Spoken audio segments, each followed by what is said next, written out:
Christian leaders continue to make the worst Christians. Hi, I'm Scott. Hi, I'm Mark. And this is Church is Lame, the podcast where we fix the church by talking about stupid things churches do that break the entire body. All right, Scott. I think your title, it's like, well, yeah, Christian leaders are kind of awful. Yeah. Yeah. So we're trying a new format this week. Instead of talking about one story for 15 or 20 minutes, we've rounded up some of the most irksome headlines of the week, and we're bringing them by you all in a rapid-fire format.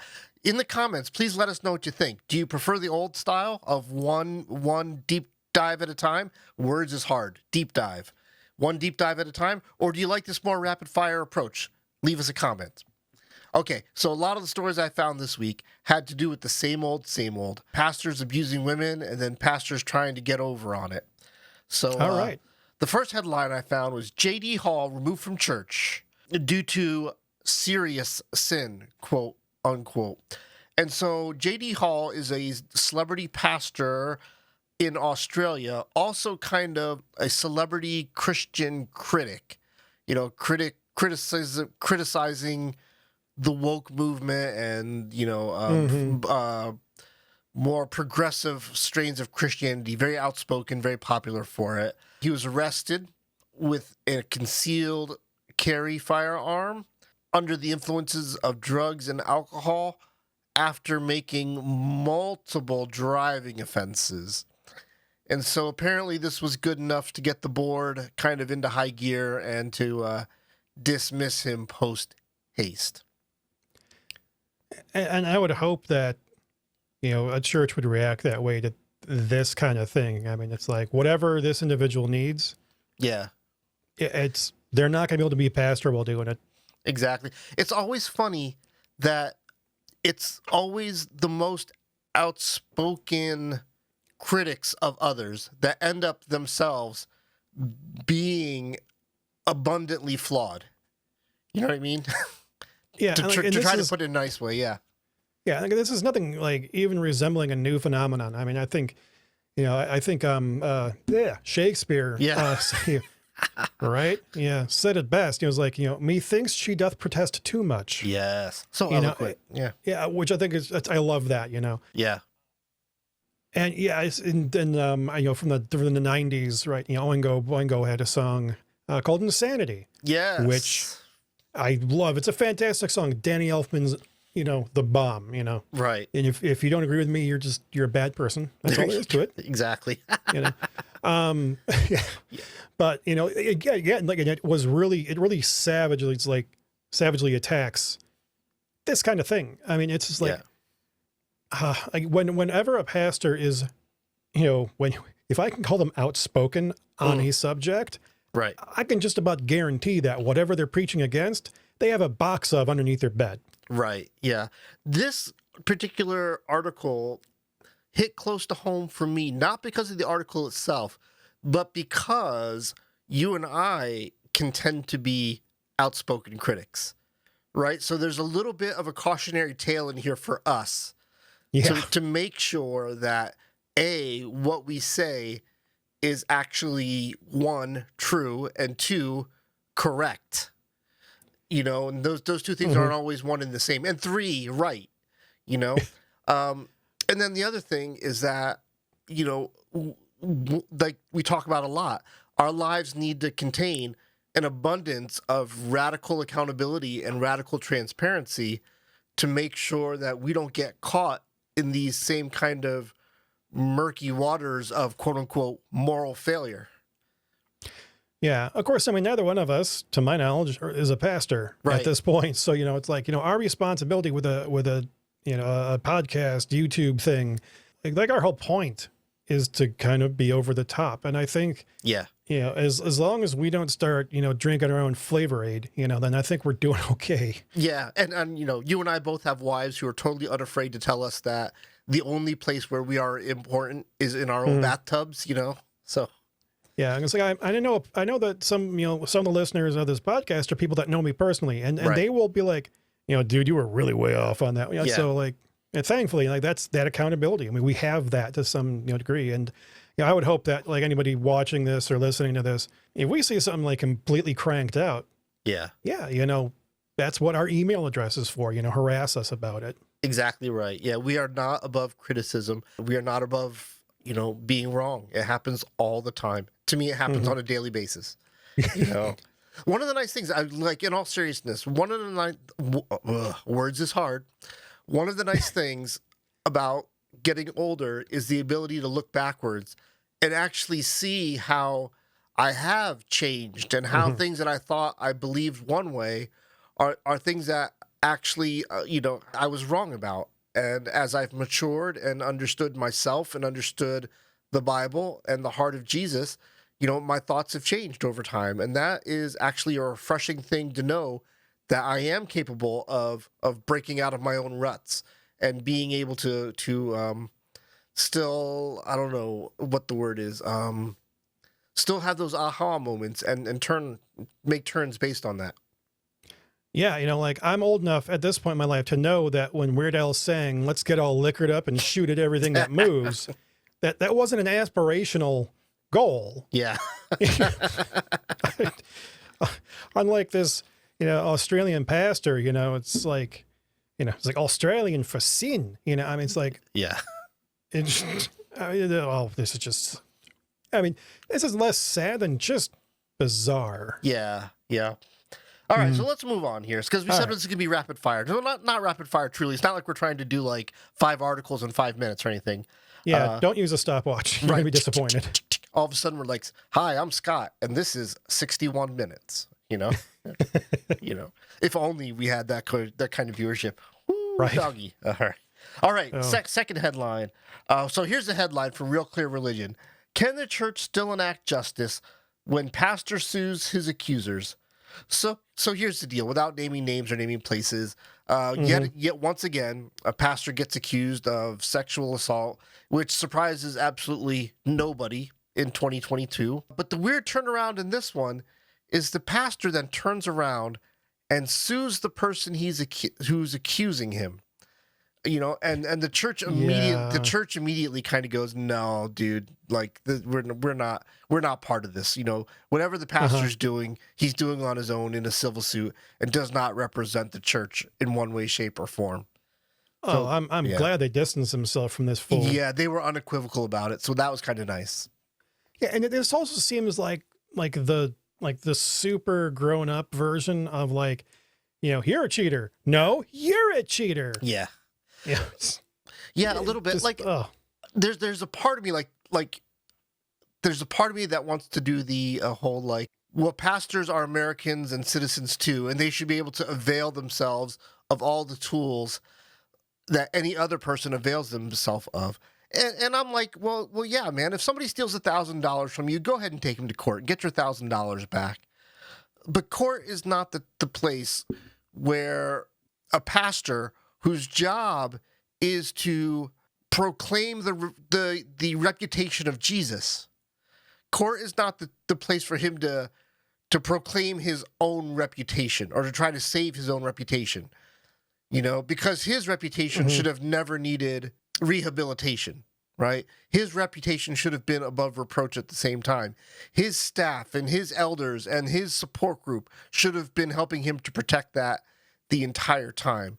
And now they want to put the genie back in the bottle after it's become clear that there is no accountability, there is no relationship, there is no healthy community there. All there is a pastor who can, abuse others at his whim, and now everybody's trying to run, distance themselves as fast as possible.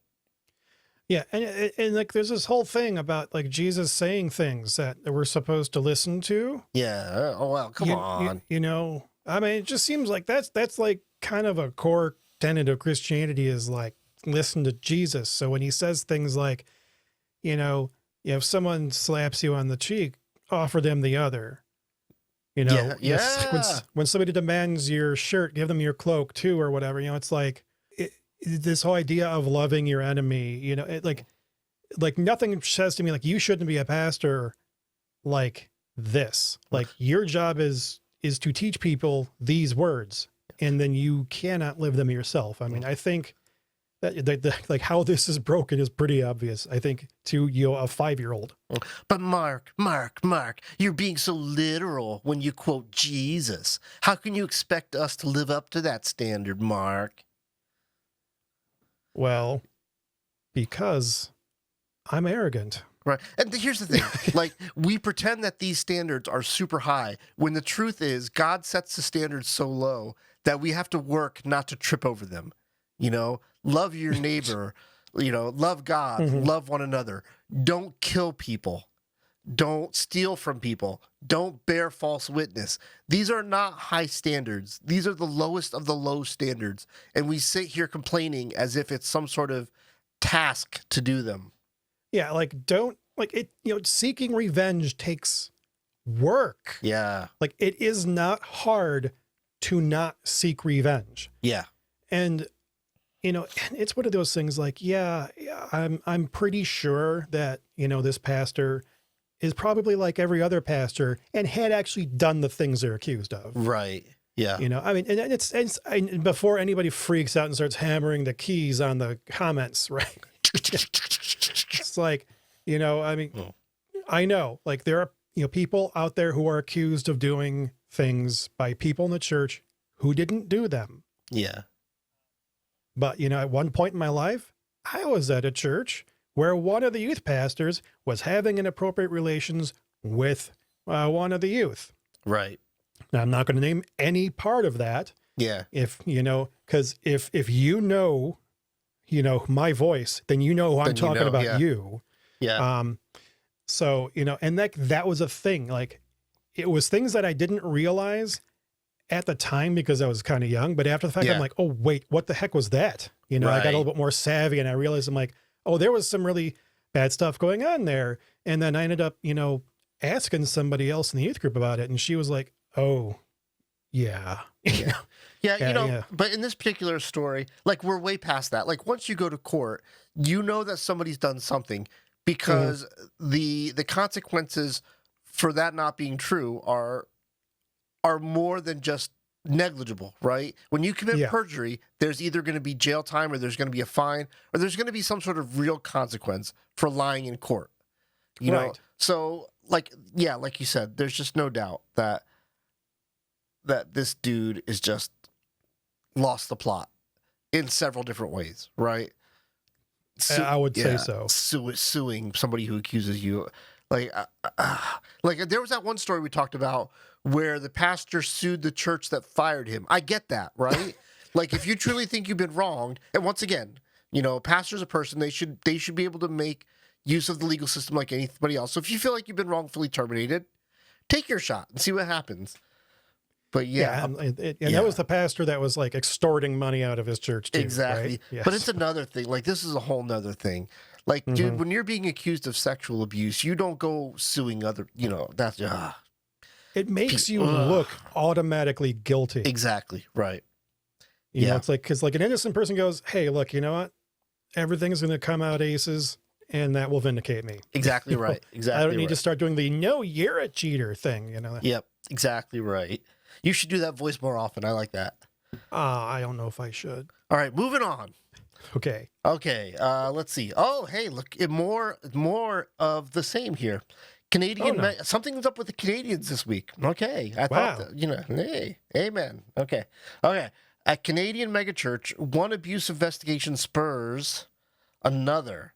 So these are names I don't really know. Bruxy Cavey, another megachurch pastor. I believe this megachurch is kind of like 20 churches strong, accused of sexual assault, and begrudgingly the leadership, they bring in a third-party investigator, and like we don't come up with like 1 or 2 or 5 or 10 reports of sexual assault or abuse. We come up with 38 reports. 30 freaking 8. Unbelievable. Okay, I don't know when the last time you watched the movie Clerks was. Right. Well, it's been a while, but great movie. But like I kind of be like, like 38 people. It's like, try not to sexually abuse anybody on your way to the car. Right. It's just unbelievable. It's like how I can't like when I was a young boy, I shoplifted a bag of potato chips once under my shirt. I couldn't even get away with that. I can't even imagine like all the coordination. Oh my God. Words is hard. Words is hard. Words. Coordination, forethought, planning, and lying that goes into assaulting 40 women. I can't even conceive of how somebody even like gets there and without consequences. It's unbelievable. Like, it's literally beyond my ability to conceive it. I mean, like every time we end up talking about this kind of a subject, which is way more than either of us ever wants to talk about. Oh my gosh. It like, and it still shocks me that like, oh, well, here's a church that had like 38 people come out and be like, yeah. It's like, like what? And it makes me ask the question, what have we gotten wrong about church in North America that this happens so often and the story is so familiar? Leadership structures that are so unsafe that women after women after women after women are too afraid or too apathetic to do anything about their assault and abuse. You know, and like the issue, of course, I mean, obviously should be that they shouldn't happen in the first place. Yeah. You know, but it's like, I don't know, like, I feel like maybe part of the thing is that, you know, we, you know, culturally, we kind of had that culture of, you know, you put your leaders on a bit of a pedestal, right? Sure. You know, and your clergy is not only demanded to be some morally perfect being, but they're assumed to be some morally perfect being. So you have people that are then just kind of automatically placed into a place where it's like they are, you know, they're basically expected to be Jesus. Yeah. And we're all expected to be Jesus to some degree, but like they're expected to have more of a responsibility to it than the rest of us. And like, that's not the case, you know? Yeah. Like, you know, they have to be careful about what they teach. Sure. You know, like, you know, if you read James, like, you know, not everybody should aspire to be teachers because they will be judged more severely. Right. And it's an important thing to keep in mind when you're teaching somebody, but like your moral life is not expected to be any different than any other Christian. Right. But then when you remove that, you put them on this pedestal and you say, you are this thing. And I know you're this thing. So I'm not going to pay any attention to what you're doing behind the curtain. Yeah. And like am I out of like off base here? I mean, no, I think on the one hand, it's so incredibly simple. Like raping women is bad. Right.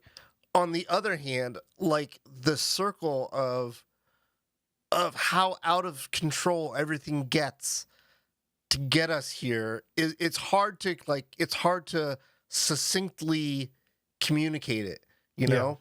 Yeah, it really is. Like you said, you know, like there is no radical accountability. If there were, his friends and his family and his staff and his elders, you know, would have seen this and shut it down immediately, right?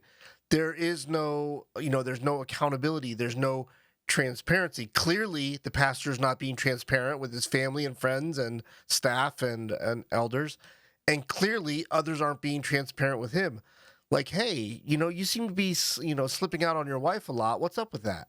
You know, so clearly people are not having open communications. And then you add to that the whole thing of like a super charismatic guy that we put on a pedestal. And you add to that other thing, whatever else. Like, well, he must be truly a man of God. Look, he's got thousands of followers. He's got books. He's got TV. He's got radio. Clearly, God is blessing his endeavor.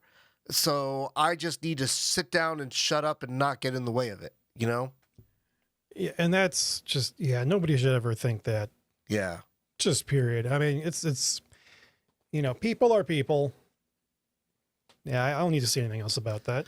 People are people, so why should it be? You and I should get along so awfully. Depeche Mode, great band. Yeah, but that's not nearly my favorite song of theirs. You know. Which one's yours? Oh, I'm going to go with, you know, Devil Inside. Oh, okay. All right. There you go. I think it's hard to pick. Like, there are certain bands that have, like, good stretches. And I think Depeche Mode is a band that, like, they are always, like, thinking about artistic integrity. And even if you don't like a particular album, it's hard to think of a time when they are just like not doing great work. So my brain just clicked on, and you said Depeche Mode, and I gave you an NXS song. Oh, right. So I need to change and say, enjoy the silence. Nice. All right. Okay, what's next here? Okay, All right. and another familiar story, all too familiar story, sadly. Presbyterian Church in America to leave the National Association of Evangelicals. So apparently the National Association of Evangelicals, it's like a denomination of denominations, right? And so, Not like the word I would use. Yeah. I mean, it's like an affiliate organization. Yeah. I guess, is that a better?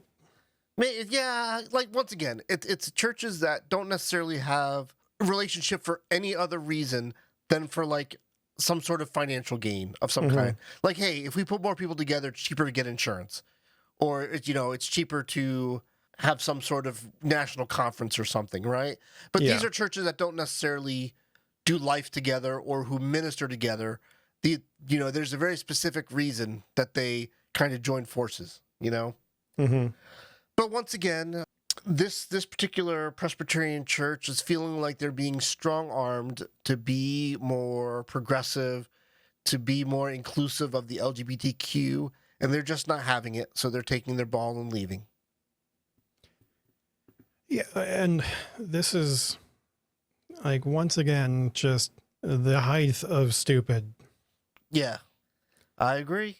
I don't know what else to say about that other than the height of stupid. I think that encapsulates it very well, except to say, once again, we say this every time we talk about this topic, but it bears repeating. The table is set for everybody, and Jesus sits at the head of the table, and he invites all who are willing to partake.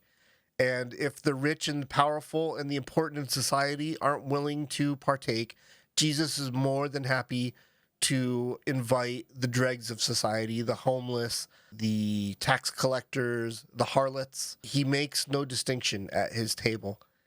And so it's very interesting that we as humans, we as Americans, we as the church, so easily create those distinctions and so easily are willing to cast people away from the table instead of invite them in. Yeah, like the church is, like our congregations, right? Our churches, right? They're not meant to be some sort of cloister where, we sit, protected from the world and isolated from it. It is meant to be that place where everybody comes. Yes. And everybody can be ministered to. And I mean, that's an important distinction that I think a lot of people are missing. Yes. Yeah. Yeah. I've been trying, like, for the last couple of days to come up with a different word picture about all of these churches and denominations that are basically older and whiter, and what this means for the future of the church. And you do a great job of talking about, well, it's not just Christians against non-Christians. There's this schism happening in the church where it's Christian against Christian, church against church, denomination against denomination. And the fracturing of the bride of Christ, i.e. the church, is no different for these millions of people than it would be to have like a singular human being fracture. Like, nothing good comes from that. Only pain and death results when we willingly break apart something that is meant to be whole, Yeah, I mean, it's like maybe the word picture I would go with, like, like some people treat church as if it's a country club. Yeah. It's like it is, members only. So, you have to be of the correct economic status to even be able to afford to pay to get in. Right. I'm sure a lot of these people would prefer if it was, whites only too. Yeah. Let's be honest. The church is full of a lot of white nationalists. Yep. And, the church should be a bar, should be the corner bar. Yeah. Everybody's welcome from wherever you come from. You are welcome here, and you are going to be loved on. Like, that's it. And this constant, like, trying to exclude ourselves from the people we're supposed to love. Yeah. Like, again, like, it's a theme that runs through like every episode we've done, right? So people not loving the way they're supposed to love. Right. Yeah, I hear you, man. I hear you. All right, moving on. All right. Teacher-led prayers back in public school. So What? if you guys remember, a couple months ago, we talked about the teacher who quit his job and then claimed he got fired so he could sue the school. And it made its way to the Supreme Court. And the Supreme Court backed up the liar. So, like, my brain hurts Yeah. a real lot about this one. I mean, it's especially because, like, what we talked about in that episode, right, was just like there's this like performative nature to a lot of these things. Like, Yeah. you know, like when Jesus says, you know, when you pray, do not pray like the pagans do, for, you know, they like to stand in the streets to be seen by others. You know, it's like, go pray in secret so that your Father knows what is done in secret, you know, will bless you. It's like, that's what Jesus said. Right. Yeah. Yeah, it just drives me nuts. Like, and everybody who sees this at any school across the country knows exactly what happens. Mm-hmm. Before the game or after the game, a coach will say, okay, everybody huddle up. Everybody huddles up, it gets on a knee, and there's a prayer. I don't care how long or how short or who's named or not. Like, we are all understanding that this is a Christian prayer, right? And we already have laws on the books that prevent this kind of stuff because it's not just Christians sitting in that huddle. There are atheists in that huddle. There are Jewish people in that huddle. There are Muslims in that huddle, right? And their religious rights mean something in America too. As much as these Christian nationalists wish it wasn't so, they do have rights and they need to be protected. But Neil Gorsuch, in writing his majority opinion, kept writing it as if the coach was just kind of standing on the field alone praying, and the other students just did what they wanted to. And if some just happened to want to pray, then there's nothing wrong with that. But that's not what happened. And I don't want to grind an axe about politics because this is not a political show. But because we are a show about the church, I do want to grind an axe about truth. And right. Like, pray the way Jesus said you should pray. Pray in your office alone before the game or alone after the game. Right. You know, pray in private. That Jesus said to do this. It is not just like okay for us to pray in private. We are told to do it. We're told to avoid public displays of this kind of thing. Right. But like, for a Supreme Court justice who claims to be Christian, the way he comports himself also needs to be full of righteousness and truth. And so you don't get there by facilitating the lie. Right. You know what I mean? There's so many biblical teachings that have been violated here. Yeah. And people feel like this guy feels like he's entitled to just ignore what Jesus taught. Jesus doesn't know what Christianity is about. Yeah. Apparently, which is like, you know, my brain hurts. Yeah. And by the way, let me just say this, and just because I know it'll make people mad. Okay. Jesus does not care about the outcome of your favorite sporting event. Okay? He does not care, especially not in a world where people are dying of poverty. He does not care about your sporting event. Oh my. So let me just put that out there. Like people like to think that like God cares about all things equally, but not once in the New Testament do I read about the scores of the local events. Mm-hmm. You know? So there are things that God does not have on his radar. And there are things that are incredibly close to God's heart. And so we need to start understanding which of those things are important, which of those things aren't. And we need to stop feeding the worst parts of our own personal biases. Yeah, exactly. That'll preach. Yeah, I hope so. Man, yeah, that one has me riled up. That just drives me nuts. It really does.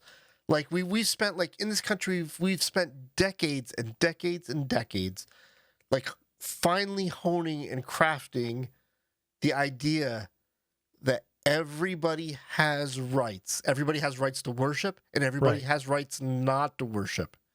And we respect everyone's rights. And here, like clearly in the last year, that is all being ushered. We are being ushered into a new day and age where the Christian worldview is going to be policy for the foreseeable future. Amen. Yeah, interesting. All right, so my last thing for the week to wrap this up. Okay. And this is my favorite story of the week by far, just because I love it when somebody sticks it to the man. I love it when somebody sticks it to the man. Okay? Well, which man, though? I mean, that's an important thing to ask. You know, that could be like, actually, in this case, it's lots of men. But the headline Sticking it to lots of men. Sticking it to lots of men. I've seen that movie. It was in this special section of the video store. Wow. Oh. Okay. Oh, and like it felt so wrong as it was coming out of my mouth. Oh my gosh. Okay. So in defiance of U.S. bishops, Nancy Pelosi, yes, that Nancy Pelosi, receives communion at the Vatican. I love it. I love it. I love it. I love it. All these men in America trying, now that they see like their 15 minutes of fame and oh, like we finally overturned Roe v. Wade, so we're going to punish Democrats, and Nancy Pelosi in particular, we're going to punish her. Yeah, so the Pope, the head of your entire denomination, serves her communion. Yeah, I didn't even know that Nancy Pelosi was Catholic, but then again, you know, I don't care about Nancy Pelosi. Well, it seems like most politicians at the federal level are, just because the Catholics are by far and away the largest denomination in America. I guess, yeah, largest denomination, but I think there's still more Protestants than Catholics. I haven't looked at these numbers in a really long time. Yeah, but if you asked 1,000 Protestants, what does it mean to be Protestant? You'd come up with 1,000 different answers. But if you came to 1,000 Catholics and asked, what does it mean to be Catholic? You know, because most of them have gone through their catechism and stuff, like their answers will be relatively similar. Yeah, I mean, I would think so. Yeah. Yeah. You know, it'd be like asking somebody like, what is it to be a Lutheran? Like, you're going to get a pretty consistent answer across the board. Yeah. Like, so I think it's a careful calculation. Like, if I'm a politician and I want to figure out a way to mobilize Christians in America, the first person I need to get on my side is the Pope. Well, you know, it doesn't hurt. Yeah. You know, maybe in 2022 it's different. Like, maybe you get Rick Warren on your side or Joel Osteen. You know, maybe they've got a more influential pulpit in 2022, but I don't think so. I mean, if your entire universe is the United States, then yes. But like, you know, if you accept that there is like a whole planet out there, and I don't mean to come across as a complete smart aleck there. I mean to come across as a rude jerk. Do it. When I say that, because a lot of Americans, and I don't want to single out religious Americans or specifically white Christian Americans, but maybe them specifically, you know, like really tend to have this really bad worldview where it's like the United States is all there is and all that matters. Well, you're saying this, and all I can think of is, well, you're talking about white Americans who think the rest of the world exists for us to harvest slaves from. Well, I didn't say slaves, but I'll say it, right? We've harvested slaves from Africa. We still harvest slaves from Asia. You know, if we could, we would harvest them from South America as well. We tend to ignore Russia and Australia, or not Russia, Europe and Australia, because they look like us, right? Yeah. Well, I mean, let's face it. I mean, like other countries they're not for slaves anymore. Like other countries are for extracting resources and keeping oppressed people oppressed, so that they can't actually develop their own economies. And we turn to our own population in order to get all the slaves. So we can send people to prison for minor offenses that shouldn't send them to prison really at all. And then we can bloat our prisons and have more prisoners than any other country on the planet. Yeah. You know, China, which is like 4 times their size, has less people in jail than we do. Yeah. And then we make them work like, you know, garbage jobs, and then we pay them sub-minimum wages, and then we allow those people to be bilked for all manner of money, them and their families, just to have a phone conversation. Yep. Like, you know, slavery still exists, people. It's just we call them felons. Right. Yep. Wow, this took an interesting turn. That went totally somewhere else. Yeah, anyway, I kind of soapbox there. I apologize, people. No worries. You bring it, and it'll preach. But anyway, Nancy Pelosi, good for you. Getting one over on men everywhere, getting one over on Catholic leaders who are trying to get one over on you. just go right to the top, right? Just go right to the top and do what you got to do and remind all these other peon bishop kind of guys that they ain't nothing. Good for you.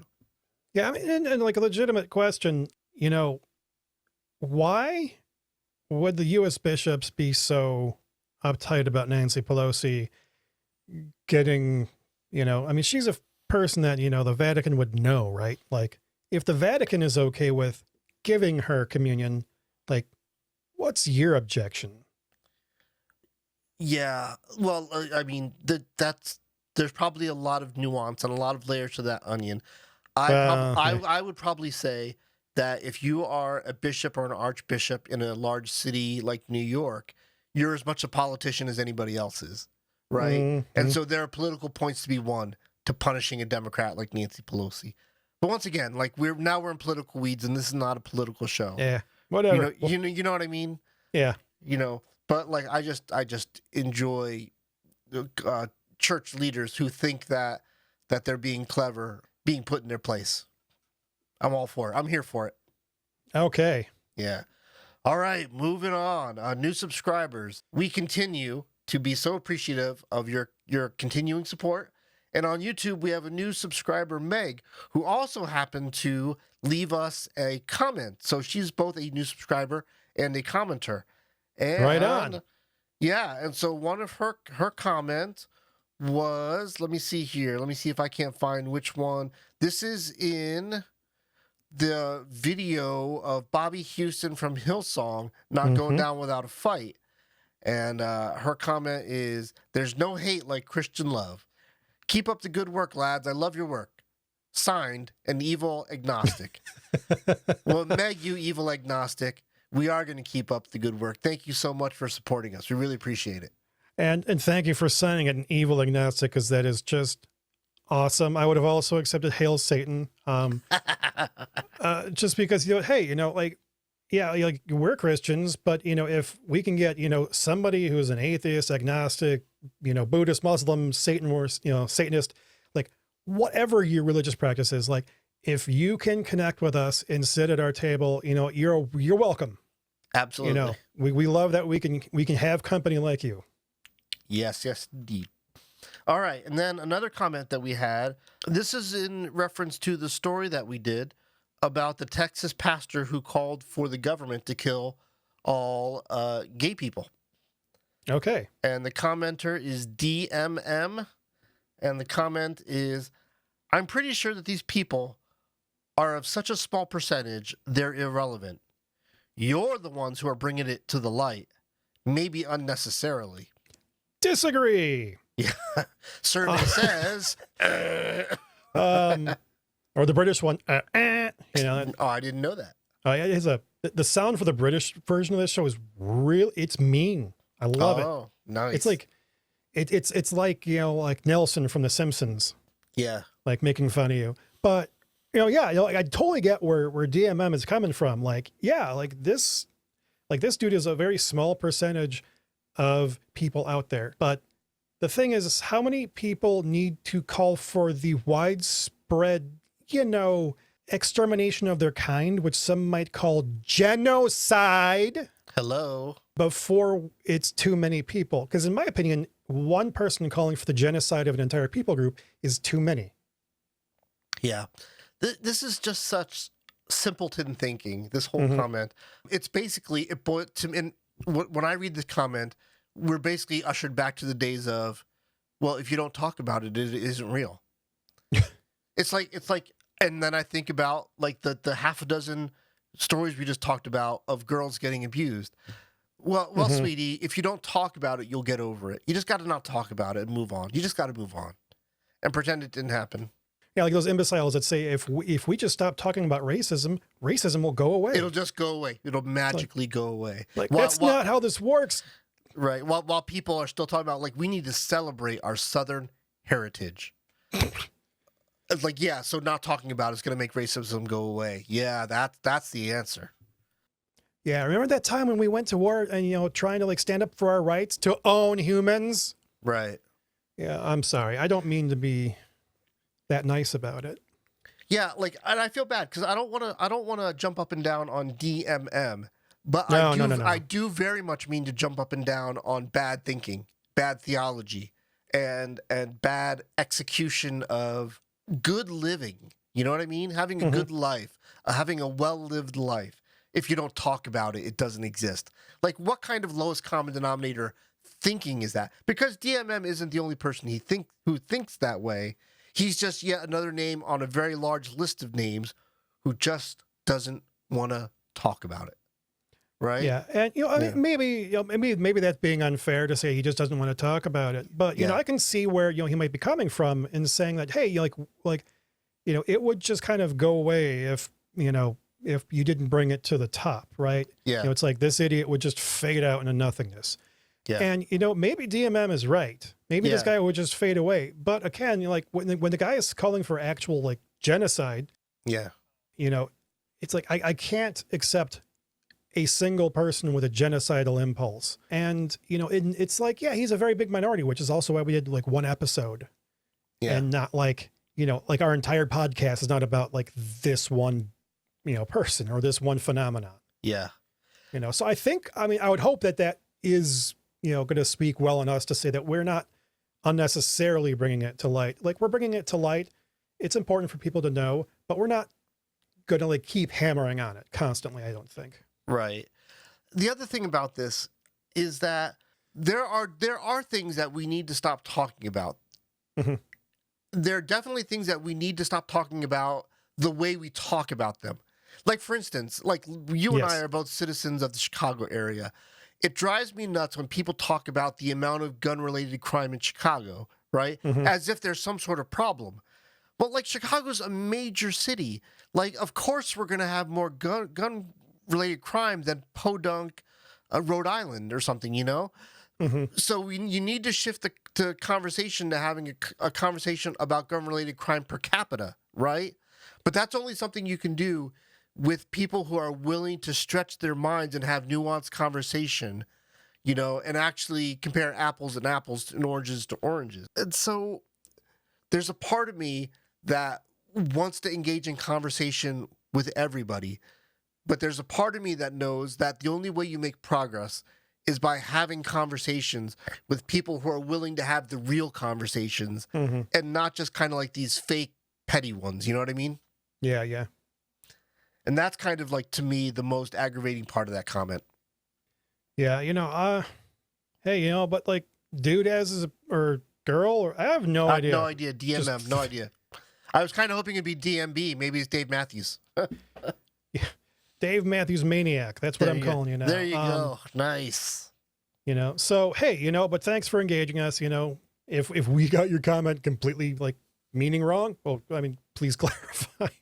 Yep. And then we'll respond to that and apologize deeply for being stupid. Right. And hey, by the way, if any of these articles resonated with you and you have something to add to the conversation, by all means, let us know down in the comment. We are on YouTube, like we said, so make sure you do things like hit the like button and subscribe and ring the bell for notifications and click, click, click, click, click, click, click, click, click.